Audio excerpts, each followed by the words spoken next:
Hi friends! ఈ వీడియోలో మనం 'డీమన్ స్లేయర్' సీరీస్‌నైతే కంటిన్యూ చేద్దాము. ఒకవేళ ప్రీవియస్ వీడియోస్ ఎవరైనా చూడకపోయుంటే ఒకసారి వాటినైతే ఒక లుక్కేసి వచ్చేసేయండి. ఈ వీడియోకి కంటిన్యూషన్‌గా చూడడానికైతే బావుంటుంది.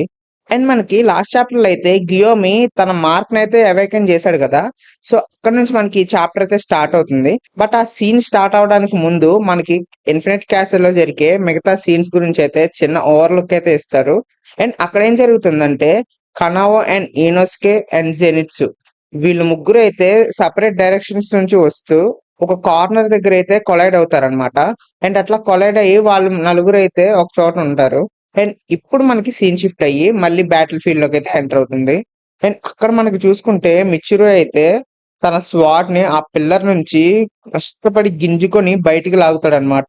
లాగి కిందకైతే పడిపోతాడు. అండ్ కింద పడిపోయిన తర్వాత ఊపిరి పీల్చుకుంటూ కొంచెం బిగబట్టి ఆ కటానానైతే తన బాడీ లోపల నుంచి బయటికి తీసేస్తాడు.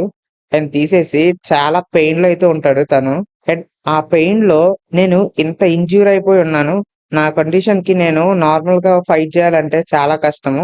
నేను హీల్ అవ్వాలన్నా గానీ చాలా అవర్స్ అయితే టైం పడుతుంది. సో, నేనిప్పుడు ఏం చేయాలా అని చెప్పి మిచిరు అయితే ఆలోచిస్తూ ఉంటాడు.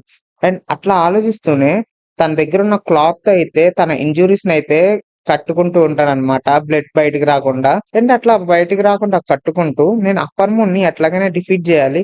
ఎందుకంటే నేను అప్పర్ మూన్‌ని డిఫీట్ చేసి ఇక్కడ చనిపోయినా గానీ, నా తర్వాత బతికున్నోళ్ళందరూ కలిసి ముజాన్‌నయితే ఫైట్ జేయడానికి ఛాన్స్ ఉంటుందని చెప్పి మిచిరు అయితే అనుకుంటాడు. అండ్ అట్లా కట్టుకొని తన కటానానైతే మళ్ళీ చేతిలోకి తీసుకొని బ్యాటిల్ ఫీల్డ్‌లోకైతే ఎంటర్ అవుదాం అనుకుంటాడు. నేను వీలైనంత హెల్ప్‌ఫుల్‌గా మారాలని చెప్పి మిచిరు అనుకుంటాడు. అండ్ పక్కన నుంచయితే గెన్యా అయితే పిలుస్తాడు. పిలిచి నిన్ను ఇబ్బంది పెడుతున్నా అనుకోకుండా కొంచెం నా కింద బాడీని దగ్గరికి తీసుకొస్తావా ప్లీజ్ అని చెప్పైతే మిచిరుతో అంటాడు. ఆ! తీసుకొస్తాను. నువ్వింకా బతికే ఉన్నావా? నువ్వింకా సర్వైవ్ అంటే చాలా మిరాకిల్ అనే చెప్పాలని చెప్పి మిచిరు అయితే షాక్ అయిపోతాడు. అండ్ అంతేకాకుండా ఇంకో విషయం చేయాలి మిచిరు. అక్కడ దూరంగా కుకుషిబు యొక్క హెయిర్ అయితే కట్ అయి పడిపోయింది గదా! నాకు కొంచెం ఆ హెయిర్ తీసుకొచ్చి నేను తినడానికైతే హెల్ప్ జేస్తావా ప్లీజ్ అని చెప్పైతే అంటాడు. అనేసరికి మిచిరుకైతే ఏం అర్థం గాదు. ఓకే. సరే నేను తీసుకొస్తా అంటాడు. అంటే నువ్వు కొంచెం అది తీసుకొస్తే మనిద్దరం కలిసి ఫైట్ చేద్దాము. నేను మా బ్రదర్ చనిపోవడం నేను చూస్తూ ఉండలేను. సో, నేను కన్ఫర్మ్‌గా హెల్ప్ చేయాలనుకుంటున్నా అని చెప్పి మిచిరుతో అయితే అంటాడు. అండ్ అక్కడి నుంచి మనకి కుకుషిబో అండ్ గెయుమి ఒక బ్యాటిల్‌లోకైతే ఎంటర్ అవుతాము. అప్పుడు కుకుషిబో అంటాడు, "నువ్వు గూడా మార్క్‌ని అవేకెన్ చేసావా? వావ్! నైస్" అని చెప్పి అంటాడు. కానీ ఇది చాలా అన్‌ఫార్చునేట్ అని చెప్పి అంటాడు. దానికి గియోమి అన్‌ఫార్చునేటా? ఎందుకు అని చెప్పి గియోమి అయితే అడుగుతాడు. అడిగితే నీ లుక్స్, నీ మసిల్స్ అండ్ నీ బాడీ స్ట్రక్చర్ చూస్తుంటే నువ్వు కన్ఫర్మ్‌గా 27 ఇయర్స్ కన్నా ఎక్కువ ఆర్ తక్కువ 27 ఇయర్స్ మధ్యలో అయితే ఉంటావు. కానీ మార్క్‌ని అవేకెన్ చేసిన తర్వాత 25 ఇయర్స్ దాటి ఎవ్వరైతే బతకలేదు. సో, అందుకే అంటున్నాను నువ్వు ఇంకా బతికున్నావంటే అది మిరాకిల్ అనే చెప్పాలని చెప్పి. కాకపోతే నువ్వు కూడా ఒక బ్లింక్ ఆఫ్ డెత్‌లో అయితే ఉన్నావు. నీకు కూడా పెద్ద టైం అయితే లేదు. ఎందుకంటే నువ్వు 27లో మార్క్‌ని అవేకెన్ చేసావు కాబట్టి అని చెప్పి అంటాడు. నువ్వు ఖచ్చితంగా ఈ రోజైతే చనిపోతావు అని చెప్పి గియోమితో అయితే అంటాడు. దానికి గియోమి కంప్లీట్‌గా నో అని చెప్పైతే అంటాడు. అని నువ్వు చెప్పిన స్టోరీస్ అంతా నాకు తెలుసు. ఎందుకంటే మార్క్ అవేకెన్ చేసిన ప్రతి ఒక్కళ్ళకైతే ఆ స్టోరీ తెలుసు. 25 ఇయర్స్ తర్వాత చనిపోతారని చెప్పి. కానీ నేను బిలీవ్ చేసేదేంటంటే అట్లా చావుకు భయపడుతూ నేనైతే బతకను. నేనొక హాషిరాని. సో, నేను నా చావు కోసం భయపడితే నేను ఈ స్టేజ్‌లో అయితే ఉండలేను. ప్రజలందరికి హెల్ప్ అయితే చేయలేను. సో, నా రిజాల్వ్ చాలా స్ట్రాంగ్. అందుకనే నేను హాషిరాగా అయ్యానని చెప్పి ఖుషీబుతో అయితే అంటాడు. అని నువ్వు ఎంత రిజాల్వ్‌గా ఉన్నా గాని 25 ఇయర్స్ దాటినాయి కాబట్టి నువ్వు ఏ మూమెంట్ అయినా చనిపోతావు. నీతో పాటు నీ ప్రైడ్ అండ్ నీ టెక్నిక్ అంతా అయితే మట్టి పాలైపోతుంది. ఈ ప్రపంచం నుంచి డిసపియర్ అయిపోతుంది. అట్లా గాకుండా నువ్వు డీమన్‌గా మారావనుకో నీ ప్రెషియస్ బాడీని అండ్ నీ అన్‌మ్యాచ్డ్ బ్రీతింగ్ టెక్నిక్‌నయితే మనం ఎటర్నిటీకి తీసుకెళ్లొచ్చు. అంటే చావు లేకుండా దాన్ని కంటిన్యూ అయితే చేయొచ్చని చెప్పి కుక్షిబుతో అయితే అంటాడు. అని నేనొక హ్యూమన్‌ని. నేను హ్యూమన్ లాగే బతుకుతాను. హ్యూమన్ లాగే చచ్చిపోతాను. అదే హ్యూమన్స్ యొక్క లైఫ్ సైకిల్. మీరేదో డేమన్స్‌గా మారి మాకేదో ఫేవర్ జేయడానికని జెప్పి చేస్తున్నట్టు చేయకండి. ఎందుకంటే ఎటర్నల్‌గా బతకడం వల్ల వచ్చే నష్టమే ఎక్కువ లాభం కన్నా. ఎందుకంటే ఎంత ఎక్కువ రోజులు బతికితే మనకి జీవితం అంత బోర్ కొట్టేస్తుంది. అండ్ అట్లా గాకుండా నేను బతికి ఎప్పుడు చనిపోతానో నాకు తెలీదు. కానీ బతికినన్ని రోజులైతే నిజాయితీగా మంచిగా బతుకుతానని చెప్పి గియోమి అంటాడు. అండ్ దాంతో పాటు వీటన్నిటితో నువ్వొక అబద్ధమైతే చెప్తున్నావు గదా! కుక్షిబో అనయితే అంటాడు. అంటే ఏంటి నేనా? నేనసలు అబద్ధాలు చెప్పనని చెప్పి కుక్షిబో అంటాడు. అనేసరికి లేదు. నువ్వొక అబద్ధం జెప్పావు. ఎందుకంటే మార్క్ అవేకెన్ చేసిన తర్వాత ప్రతి ఒక్క డీమన్ హంటర్ అయితే 25 ఇయర్స్‌కే చనిపోలేదు. వాళ్ళలో ఒక్క పర్సన్ మాత్రం మార్క్ అవేకెన్ చేసిన తర్వాత కూడా చాలా ఇయర్స్ అయితే బతికాడని చెప్పి కుక్షిబుతో అయితే అంటాడు. కుక్షిబు స్లోగా ఒక్క నిమిషం ఆలోచనలోకైతే ఎళ్తాడనమాట. అప్పుడు గియోమి అంటాడు, "ఓకే. నీకు గుర్తొచ్చేసినట్టుంది గదా! ఆ పర్సన్ ఎవరో" అని చెప్పి అంటాడు. అనేసరికి కుకుషిబో అయితే తన స్వాడ్‌ని డైరెక్ట్‌గా గియోమి మెడ దగ్గరికైతే తీసుకొచ్చేస్తాడు. అండ్ గియోమి కరెక్ట్ టైమ్‌లో తన చైన్స్ అయితే అడ్డుపెట్టి అటాక్ అయితే చేస్తాడు. దాన్ని డాడ్జ్ చేసి. అండ్ వాళ్ళిద్దరూ అయితే అటాక్ చేసుకుంటున్నప్పుడు మనకి సనామి దగ్గరికైతే సీన్ షిఫ్ట్ అవుతుంది. సనామి తన వూండ్స్ అన్నిటిని అయితే స్టిచ్చింగ్ చేసేసి తన మార్క్‌నైతే అవేకెన్ చేసేస్తాడు. అండ్ చేసి డైరెక్ట్ వాళ్ళిద్దరి బ్యాటిల్ మధ్యలోకైతే ఎళ్ళిపోయి డైరెక్ట్ కుకుషిబో మీదకైతే అటాక్ చేస్తాడు. బట్ కుకుషిబో అయితే దాన్ని బ్లాక్ చేసేస్తాడు. అండ్ అంతే కాకుండా సనామి బ్యాక్ నుంచయితే గియోమి తన బాల్‌నయితే డైరెక్ట్ కుకుషిబో ఫేస్ మీదకైతే ఏస్తాడు.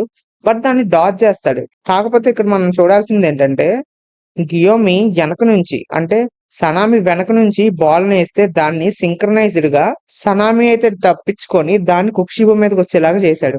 అండ్ అంతే కాకుండా దాంతో పాటు కుక్షిబో కింద ల్యాండ్ అయ్యి సింగిల్ లెగ్ మీద ఉంటే ఆ లెగ్‌ని అయితే కట్ చేయడానికి సనామి అయితే ట్రై చేస్తాడు.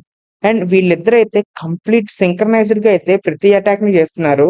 అండ్ అది చూసి కుక్షిబో అయితే చాలా అడ్మైర్ అవుతాడన్నమాట. సో, ఇద్దరు హషిరాసు చాలా సింక్రనైజ్డ్‌గా కాంబో అటాక్ అయితే వేస్తున్నారు నా మీద అని చెప్పి అనుకుంటాడు. అండ్ కరెక్ట్‌గా అప్పుడే సనామి కూడా అంటాడు, "మనకు ఆ హాస్టల్ ట్రైనింగ్ చాలా యూజ్ అయింది కదా! గేమే" అని చెప్పి అంటాడు. అండ్ అక్కడి నుంచయితే మనకి సీన్ షిఫ్ట్ అయ్యి గెన్యా దగ్గరికైతే వస్తుంది. గెన్యా కుకుషిబో యొక్క హెయిర్‌ని అయితే తినేస్తాడన్నమాట. అండ్ ఆ కుకుషిబో హెయిర్‌ని తిన్న వెంటనే గెన్యాకైతే కంప్లీట్‌గా చెమటలు పట్టేస్తాయి. అండ్ అట్లా పట్టేసి ఒక వాయిస్ అయితే లోపల వినిపిస్తూ ఉంటదన్నమాట తన బ్రెయిన్‌లో. వినిపిస్తూ స్లోగా తన బాడీలో బ్లడ్ సర్క్యులేషన్ అండ్ తన ఇమ్యూనిటీ సిస్టమ్ అండ్ తన రీజనరేషన్ ప్రతిదీ అయితే ఎన్హాన్స్ అయిపోయి తను సగానికి కట్ అయిపోయాడు కదా! ఆ బాడీ అయితే కంప్లీట్‌గా అయితే అతుక్కుపోయి హీల్ అయిపోతాడనమాట. అప్పర్ మూన్ యొక్క బ్లడ్‌ని తింటే ఇంత పవర్‌ఫుల్ వస్తుందా? సో, అది కూడా జస్ట్ హెయిర్‌ని తినడం వల్లే ఇంత పవర్‌ఫుల్ అయిపోయాను. నేనక్కడ విరిగిపోయి పడిపోయున్న తన స్వాడ్‌నయితే తింటే ఇంకెంత పవర్‌ఫుల్ అవుతానో అని చెప్పి గెన్యా అయితే అనుకుంటూ ఉంటాడు. బట్ తన బ్రెయిన్‌లో అయితే ఒక డార్క్ ఇమేజ్ అయితే వస్తూ, తన గురించయితే మాట్లాడుతూ ఉంటుంది. ఏంటబ్బా! ఈ వాయిస్ నాకినిపిస్తూ ఉంటుంది అని చెప్పి గెన్యా అయితే అనుకుంటాడు. అనుకుంటే కరెక్ట్‌గా అప్పుడే ఆ వాయిస్ అయితే మాట్లాడడం స్టార్ట్ చేస్తుంది. "కుకుషిబో, నువ్వు ఎంతమంది పిల్లర్స్‌ని చంపావు? ఫాస్ట్‌గా వాళ్ళందరిని చంపేసేయి. నేనింకా ప్రిపేర్ అయ్యలేను. నా దగ్గర రానివ్వబాక" అని చెప్పి అంటాడు. అండ్ ఆ మాటలైతే విని గెన్యాకైతే అర్థమవుతుంది. మూజాన్ అది మూజాన్ వాయిసే అని చెప్పి గెన్యా అయితే రికగ్నైజ్ చేస్తాడు. చేసి సో, వీళ్ళందరూ అయితే ఈ బ్లడ్ నుంచి ఇట్లా కమ్యూనికేట్ చేసుకుంటారా? సో, మూజాన్ ఇచ్చే ఆర్డర్స్‌ని ప్రతి డీమన్ అయితే ఇట్లాగే తీసుకుంటుందా అని చెప్పి గెన్యా అయితే రియలైజ్ అవుతాడు. అండ్ అక్కడి నుంచి మనకి సీన్ షిఫ్ట్ అయ్యి కుకుషిబోకి అండ్ ఇద్దరు స్ట్రాంగెస్ట్ హషిరాస్‌కి మధ్య జరిగే బ్యాటిల్‌లోకైతే ఎంటర్ అవుతాము. అండ్ అక్కడ మనకి వాళ్ళిద్దరిని చూస్తూ కుకుషిబో అయితే చాలా ఇన్‌స్పైర్ అవుతాడు. అండ్ చాలా అడ్మైర్ చేస్తాడు. వాళ్ళిద్దరు చేసే ప్రతి అటాక్ కంప్లీట్ కాంబినేషన్‌తో అయితే చేస్తున్నారు. ఒకళ్ళు చేసే అటాక్ ఇంకొకళ్ళకి తెలియకపోయినా గానీ, వాళ్ళిద్దరూ కంప్లీట్ సింక్రనైజ్డ్‌గా చేస్తున్నారు. ఎట్లా అంటే ఒకే బాడీ 2 చేతులతో అటాక్ చేస్తున్నట్టయితే వాళ్ళిద్దరూ అటాక్ చేస్తూ ఉంటారు. అండ్ దాంతో పాటు వాళ్ళిద్దరూ మార్క్స్ అవేకెన్ చేయడం వల్ల వాళ్ళిద్దరైతే చాలా స్పీడ్ అండ్ చాలా ఎజిలిటీగా అయ్యారు. అంతేకాకుండా ఈ జనరేషన్‌లో ఉన్న హషిరాస్ అందరూ అయితే మార్క్‌ని అవేకెన్ చేశారా ఏంటని చెప్పి కుక్షిబో అయితే అనుకుంటాడు. అట్లా అనుకోని వీళ్ళిద్దరిలో ఫస్ట్ నేనొకళ్ళనైతే టేక్ డౌన్ చేయాలి. లేకపోతే వీళ్ళిద్దరూ చాలా టఫ్ కాంపిటీషన్ అయితే ఇచ్చేలా ఉన్నారు నాకని చెప్పి గియోమి దగ్గరికైతే చూస్తాడు. లేదు, ఇతను చాలా స్ట్రాంగు. తినకన్నా ముందు నేను ఆ సనామి అనే విండ్ బ్రీతర్‌నయితే చంపేస్తానని చెప్పి డైరెక్ట్ తన స్వాడ్ సగానికైతే ఇరక్కొట్టేస్తే తన స్ట్రెంత్ సగం కన్నా ఎక్కువే తగ్గిపోతుందని చెప్పి తన స్వాడ్‌నయితే విరక్కొట్టేయడానికి అడ్డంగా అయితే తిప్పి విరక్కొట్టడానికి ట్రై చేస్తాడు. బట్ దాన్నైతే సనామి వితిన్ సెకండ్స్‌లో అయితే రియలైజ్ అయిపోయి, ఆ కటానాని వెంటనే రొటేట్ చేసేసి, కుక్షిబో కటానానైతే నేలకేసి కొడతాడు. అండ్ దాన్ని చూసి అండ్ కుక్షిబో అయితే షాక్ అయిపోయి, "నీ రిఫ్లెక్సెస్ ఏంటి ఇంత చాలా ఇంప్రూవ్ అయిపోయినాయి" అని చెప్పి కుక్షిబో అంటాడు. ఆ డైలాగ్ అనే లోపే సనామి అయితే ఇంకో అటాక్ గూడా చేసేస్తాడు. అండ్ దానికి కుకుషిబో హెయిర్ అయితే కొంచెం కట్ అయిపోతుంది. కట్ అయిపోయి కుకుషిబో అండ్ సనామి అయితే పక్క పక్కన రన్ చేస్తూ ఉంటారు. అండ్ కరెక్ట్‌గా ఆ మధ్యలోకైతే గియోమి వచ్చి కుకుషిబో మీదకైతే అటాక్ చేస్తాడు. అండ్ అట్లా అటాక్ చేసి ఆ యాక్స్‌తో అయితే తన ఇయర్‌ని అయితే కట్ చేసేస్తాడు.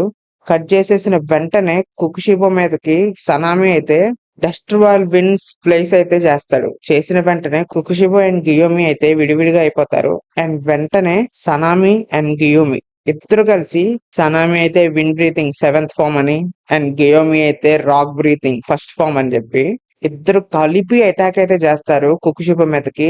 ఆ దెబ్బకి కుకుషిబో దాన్ని బ్లాక్ చేస్తాడు. ఆ చిరిగిపోయిన తర్వాత తను స్లోగా దూరంగా అయితే వెళ్ళి నుంచుంటాడు. అండ్ గియోమి అండ్ సనామి అయితే ఇది ఈ అటాక్ తనకి సరిపోదు, మనం తన హెడ్ కి అయితే ఏం చేయాలి, హెడ్ ని కట్ చేస్తే కానీ తనైతే ఆగడని చెప్పి అంటాడు. అంటే ఎస్, నువ్వు కరెక్ట్ గా చెప్పావు అని చెప్పి అనగానే వాళ్ళిద్దరికైతే కంప్లీట్ గా బాడీ అంతా కట్స్ అయితే పడిపోతాయి. అండ్ వీళ్ళిద్దరు అయితే షాక్ అయిపోతారు. ఏంటి కుకుషిబో అంత డిస్టెన్స్ నుంచి అటాక్ అయితే ఎట్లా చేయగలిగాడు, అసలు ఏం జరిగింది ఇప్పుడు అని చెప్పి షాక్ అయిపోతారు అనమాట. అండ్ మనకి ఆ స్మోక్ నుంచి అయితే కుకుషిబో బయటకు వస్తాడు, దట్టు విత్ ఎన్హాన్స్డ్ కటానాతో. మీరు చేసిన ఆ అటాక్ తో నా కొమెను మాత్రమే చినిగింది, సో అది మీ స్టేజ్. అట్లా హెడ్ కాకుండా ఇంకా ఏ అటాక్ చేసినా కానీ మీరు కనీసం చిన్న పిల్లలైన డేమన్స్ ని కూడా చంపలేరు. మీ ఇద్దరిని ఇప్పుడు ఇక్కడైతే చంపేస్తాను, ఎందుకంటే మిమ్మల్ని ఒక్కసారి చంపేస్తే నాకు తర్వాత వాళ్ళని చంపడం పెద్ద మ్యాటరే కాదని చెప్పి అంటాడు. అండ్ అక్కడితో అయితే మనకి చాప్టర్ నెంబర్ 171 అయితే ఎండ్ అవుతుంది. సో మనం నెక్స్ట్ చాప్టర్ అయితే నెక్స్ట్ వీడియోలో కంటిన్యూ చేద్దాము. అండ్ అంతేకాకుండా కొత్త వీడియోస్ ఏమైనా ఐడియాస్ ఉంటే వాటిని కామెంట్ సెక్షన్ లో అయితే కామెంట్ చేయండి, నేను కన్ఫామ్ గా ట్రై చేస్తాను. అండ్ మర్చిపోకుండా ఈ వీడియోని అయితే లైక్ చేయండి, షేర్ చేయండి అండ్ పక్కా సబ్స్క్రైబ్ అయితే చేసుకోండి. And that's it for the video.